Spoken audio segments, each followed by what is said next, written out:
Hey, I'm Rob Fedoric, and it's time to go exploring with Xplore.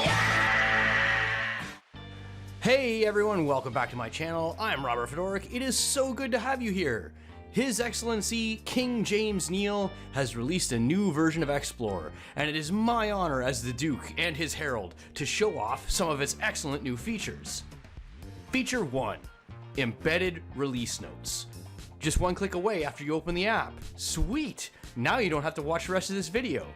But you will watch the rest of this video. You will watch the rest of this video. You will like this video. You will share this video. Feature number 2, link recognition. Check this out. I've had Xplore return an incident object, and here I am looking at it, and I see the assigned to is the sysID, which links to the sysuser Jane Worker. Xplore living up to its name by letting me explore data I've returned from my scripts. Feature number 3, script history. I love this feature because I used to store scripts that I wasn't done working with in text files, like a pleb. But the real insane bit is that if you had user data in your script, that gets stored as well, along with the script type and scope preference. Don't know how user data works in Xplore? Keep your eye up here for a link to the tutorial. Now, if you're like me and you can't tell your scripts by the date you ran them on or the first few lines of the script, here's a little hack for you. Xplore stores those scripts in user preferences, so I just made myself a quick little list to get my user preferences. And what you can do is you can go to the value of the script that you ran, and then go right to the end where you see the name property and change the name. Now you've successfully changed the name of the script in script history. Do a quick refresh. Ah, yeah. Feature number 4, function hoisting.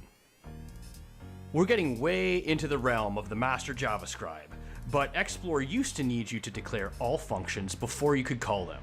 When you enable function hoisting, Xplore does all that nonsense for you in the background. In this script, I'm calling the function, but defining the function farther down.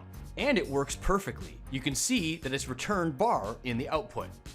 Hoisting is off by default, so be sure to go to the settings and turn it on if you want to use it.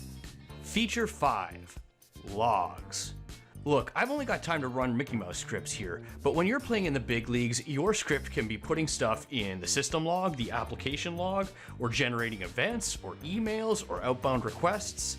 Xplore 4.8 provides you greater contextual access to those logs. No more jumping around between half a dozen tabs. So, if you don't have Xplore, check out the description below for how to download it. Also check the videos linked at the end of this video for how to install it and learn all the other awesome features that make Xplore the most downloaded app in ServiceNow history. Thanks for watching. If you'd like to sponsor this channel's content, email me at the address pictured here. If you need a conversation on where your ServiceNow implementation is or where it's going, you can reach me on SuperPeers and book a short consult. If you want to contribute to high quality, high frequency output, consider a donation. If not, I still appreciate your viewership. Consider hitting the like button and sharing within your network. Thanks for watching.